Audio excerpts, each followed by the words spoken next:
Hello friends, स्वागत है आप सभी का आपके अपने चैनल धमाल स्टडी सेंटर में। तो आज एक बार फिर मैं आपके लिए लाया हूँ टेंस नेक्स्ट पार्ट, जिसमें मैं आपको बताने वाला हूँ प्रेजेंट इंडेफिनिट के बारे में। प्रेजेंट इंडेफिनिट टेंस के बारे में कि प्रेजेंट इंडेफिनिट टेंस क्या है। तो इससे पहले वाली वीडियो मैंने आपको टेंस बताया था, और फिर उसके बाद वाली वीडियो मैंने आपको बताया था कि वो जो प्रेजेंट इंडेफिनिट है उसका जो सिंपल सेंटेंस होता है उसे किस प्रकार से हल करते हैं, उसे किस प्रकार से बनाते हैं, और उसकी पहचान क्या होती है, और उसकी हेल्पिंग वर्ब क्या होती है, और जो एस या ई एस होता है उसका प्रयोग कहाँ किया जाता है। तो इस प्रकार से आप पहली वाली वीडियो को देख लेते हैं तो आपको बहुत ही आसानी से समझ में आ जाएगा। और ये वीडियो देखेंगे तो आप यदि पहली वाली वीडियो देख लेते हैं तो ये वीडियो भी आपको ज़्यादा अच्छे से समझ में आएगी। तो यहाँ पर पहले मैंने आपको बताया था सिंपल सेंटेंस। अब इसके बाद हम देखते हैं नेगेटिव सेंटेंस। नेगेटिव सेंटेंस क्या कहलाता है? नकारात्मक वाक्य। नकारात्मक वाक्य। तो इसकी जो प्रेजेंट इंडेफिनिट टेंस है इसकी पहचान तो मैंने बताई थी आपको कि ता है, ते है, ती है, ये होता है, ठीक है। और जिसकी जो हेल्पिंग वर्ब होती है, हेल्पिंग वर्ब क्या होती है? डू और डज होती है। तो मैंने आपको बताया था कि जो प्रेजेंट इंडेफिनिट टेंस का सिंपल सेंटेंस होता है उसमें हेल्पिंग वर्ब की आवश्यकता नहीं होती है, उसमें केवल मेन वर्ब में ऐसे ईएस का जोड़ देते हैं। और कब जोड़ते हैं? जब जो सेंटेंस है, सेंटेंस का जो सब्जेक्ट है वह ही सी इट या किसी का नाम हो तो मैं वर्ब में ऐसे ईएस जोड़ते हैं। लेकिन जो नेगेटिव सेंटेंस होते हैं उसमें हेल्पिंग वर्ब की आवश्यकता होती है। तो नेगेटिव सेंटेंस में हेल्पिंग वर्ब की आवश्यकता होती है। और इसे किस प्रकार से बनाते हैं तो देखते हैं। जैसे यहाँ पर देखिए, हेल्पिंग वर्ब डू और डज ले लेते हैं, ठीक है। अब डू और डज का प्रयोग कहाँ करते हैं? एक बार डू का, कहीं डू का प्रयोग हो कहीं डज का प्रयोग हो तो इसमें आपको कन्फ्यूजन होगी। तो मैं आपको बता दूं कि डू का प्रयोग कहाँ करना है और डज का प्रयोग कहाँ करना है। तो डज का प्रयोग करना, देखिए, he seat it any name. Any name मतलब किसी का नाम हो तो आपको किसका प्रयोग करना है? डज का प्रयोग करना है, ठीक है। और यदि आई, वी, दे, यू ये आता है तो आपको क्या करना है? डू लगाना है। ये आपको बहुत ही महत्वपूर्ण है, इसको आपको याद रखना होगा। इसके बिना आपसे कुछ नहीं बनेगा। यदि आपसे ये हेल्पिंग वर्ब नहीं बनते हैं तो आप वाक्य को नहीं बना सकते हैं। तो आपको यहाँ पर ये याद रखना कि ही सी इट एनी नेम आता है तो डज का प्रयोग करते हैं, और आई वी दे यू आता है तो डू का प्रयोग करते हैं। जो सब्जेक्ट है वो यदि सिंगुलर नंबर है तो वहाँ पर डज का प्रयोग करना है, और यदि प्लूरल नंबर है तो डू का प्रयोग करना है। तो यहाँ पर मैंने सिंगुलर प्लूरल ना बता के डायरेक्ट आपको बताइए, ताकि आप इसको याद करने में आपको सरलता रहे, है ना, और समझने में भी आपको सरलता रहे। तो एग्जाम्पल से देखते हैं कि किस प्रकार के जो नेगेटिव सेंटेंस आते हैं प्रेजेंट इंडेफिनिट टेंस के। प्रेजेंट इंडेफिनिट टेंस के जो नेगेटिव सेंटेंस आते हैं उन्हें किस प्रकार से बनाते हैं। तो देखिए, जैसे मैं यहाँ पर एग्जाम्पल लेता हूँ। पहला एग्जाम्पल लेते हैं, जैसे मोहन आम नहीं खाता है। मोहन आम नहीं खाता है। तो यहाँ पर देखिए, यहाँ पर नहीं आया, नहीं आया मतलब ये किसकी पहचान हो गई? निगेटिव सेंटेंस की। निगेटिव सेंटेंस की पहचान क्या है? नहीं आना। और ता, ता काय की पहचान है? ता है इंडेफिनिट टेंस की।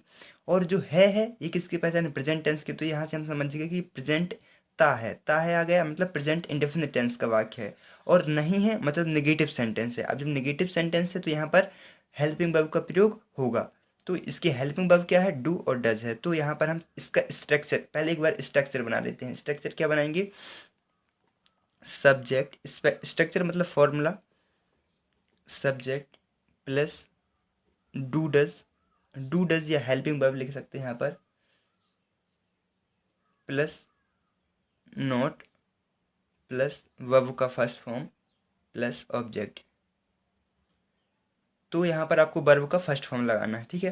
तो यहाँ पर देखिए, जो मैंने यहाँ पर पहला वाक्य बनाया है, मोहन आम नहीं खाता है। तो यहाँ पर जो सब्जेक्ट है, सब्जेक्ट क्या है? मोहन हो गया। तो मोहन क्या है? सब्जेक्ट है। तो यहाँ पर हम लिख देते हैं मोहन। सब्जेक्ट पहले लिखना है, फिर इसके बाद लिखना है क्या? डू या डज। तो डू या डज, अब यहाँ पर दो दिए हैं तो दो में से किसका प्रयोग होगा? यहाँ पर, यहाँ से आप देख सकते हैं he see it any name. Any name मतलब किसी का नाम। तो जो सब्जेक्ट है, सब्जेक्ट क्या है? मोहन है। मोहन मतलब किसी का नाम है, तो यहाँ पर किसका प्रयोग करेंगे? डज का। तो मोहन डज, फिर इसके बाद क्या है नॉट, तो नॉट, फिर इसके बाद वर्ब क्या है, वर्ब क्या है खाना, खाना वर्ब है, तो खाना को क्या बोलते हैं ईट, ईट बोल दे। और ऑब्जेक्ट क्या है मैंगो, MANGO, मैंगो। तो इस प्रकार से आपका ये वाक्य जो है कंप्लीट हो जाता है ना। आप बहुत ही आसानी से समझ गए कि जो नेगेटिव सेंटेंस उसके प्रकार बनाते हैं, ये आपका स्ट्रक्चर है, तो स्ट्रक्चर को आपको समझ लेना है। तो आप किसी भी जो वाक्य है सेंटेंस है, आपको इस स्ट्रक्चर में रखते जाना है और आपका जो वाक्य है वो कंप्लीट हो जाएगा। इसी प्रकार देखिए एक और देखते हैं एग्जांपल, राम बाजार नहीं जाता है, राम बाजार नहीं जाता है। राम बाजार नहीं जाता, तो राम यहाँ पर सबसे पहले क्या लिखेंगे हम, ये जो फॉर्मूला है इस फॉर्मूला को पहले हमको याद रखना होगा। तो यहाँ पर सबसे पहले क्या रखना है सब्जेक्ट, सब्जेक्ट क्या है यहाँ पर राम, तो राम की स्पेलिंग लिख लेते हैं पहले। फिर इसके बाद क्या लिखना है डू या डज, तो डू लगाएंगे कि डज लगाएंगे, यहाँ पर डज लगाएंगे क्योंकि यहाँ पर नेम दिया हुआ है, तो यहाँ पर लगा देते हैं डज। ठीक है, फिर इसके बाद आ जाएगा नॉट, फिर आ जाएगा गो टू मार्केट। अब यहाँ पर एस या एस नहीं लगाना है, क्यों, क्योंकि ये नेगेटिव सेंटेंस, यदि सिंपल सेंटेंस होते तो वर्ब के साथ एस या एस लगाते हैं, लेकिन इसमें नहीं लगाना है, गो टू मार्केट। ठीक है, इस प्रकार से ये जो नेगेटिव सेंटेंस है ये बन जाएगा आपसे। इसी के बाद देखते हैं इंट्रोगेटिव सेंटेंस, इंट्रोगेटिव सेंटेंस। तो इंट्रोगेटिव सेंटेंस जो है इसमें किस प्रकार से वाक्य बनाते हैं, तो जो मैंने आपको पहले बताया था कि डज और डू का प्रयोग कहाँ करना है, ये आपको पूरे में याद रखना है। सभी वाक्यों में इसकी जरूरत पड़ेगी, चाहे वो निगेटिव का हो, चाहे वो इंट्रोगेटिव का हो, चाहे वो इंट्रोगेटिव प्लस निगेटिव का हो, सिंपल को छोड़कर तीनों में इसकी ज़रूरत पड़ती है। तो यहाँ पर जो इंट्रोगेटिव सेंटेंस है इसका इसका फिर से एक नया फॉर्मूला बनाते हैं। इसका नया फॉर्मूला बनेगा, इसमें नए रूल्स लगेंगे। तो इसका जो स्ट्रक्चर है फॉर्मूला, इसका स्ट्रक्चर क्या बनेगा देखते हैं। डू और डज, इसमें डू डज पहले लगाते हैं, फिर इसके बाद आता है सब्जेक्ट, फिर इसके बाद आता है वर्ब का फर्स्ट फॉर्म, और फिर आता है ऑब्जेक्ट। तो ये जो है ये आपका फॉर्मूला है, इसी फॉर्मूला के द्वारा आप वाक्य को बना पाएंगे। तो यहाँ पर इंट्रोगेटिव में आपको क्या रखना है, जैसे ये निगेटिव है, ठीक है, निगेटिव हो गया, इसको निगेटिव में क्या करते हैं सब्जेक्ट रखते हैं पहले, फिर हेल्पिंग वर्ब रखते हैं, फिर नॉट लगाते हैं, फिर वर्ब का फर्स्ट फॉर्म, फिर ऑब्जेक्ट। और इसमें नॉट नहीं लगाना, क्यों, क्योंकि ये प्रश्नवाचक वाक्य नकारात्मक नहीं है। तो इंट्रोगेटिव में करते क्या है, जो हेल्पिंग वर्ब होती है वो पहले आ जाती है और फिर पूरा वाक्य वही लिख देते हैं। तो जैसे यहाँ पर मैं एक वाक्य बनाता हूँ कि क्या मैं विद्यालय जाता हूँ, क्या मैं विद्यालय जाता हूँ।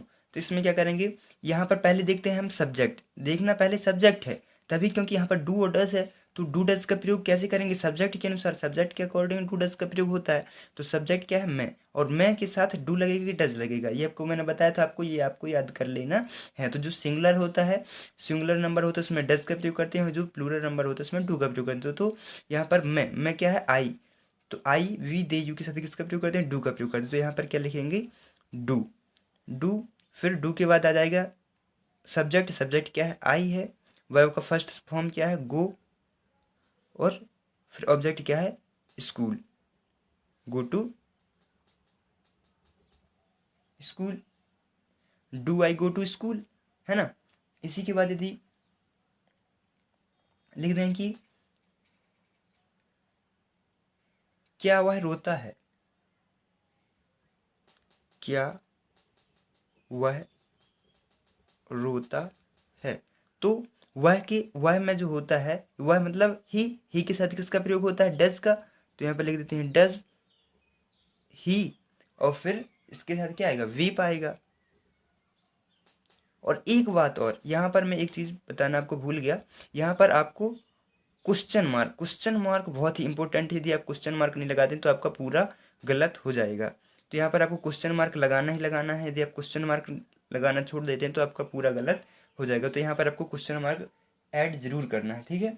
तो यहाँ पर do I go to school और क्वेश्चन मार्क लगा देना। क्यों? क्योंकि ये इंट्रोगेटिव सेंटेंस है। डज ही बीप, यहाँ पर इंट्रोगेट वो क्वेश्चन साइन लगा देना। ठीक है।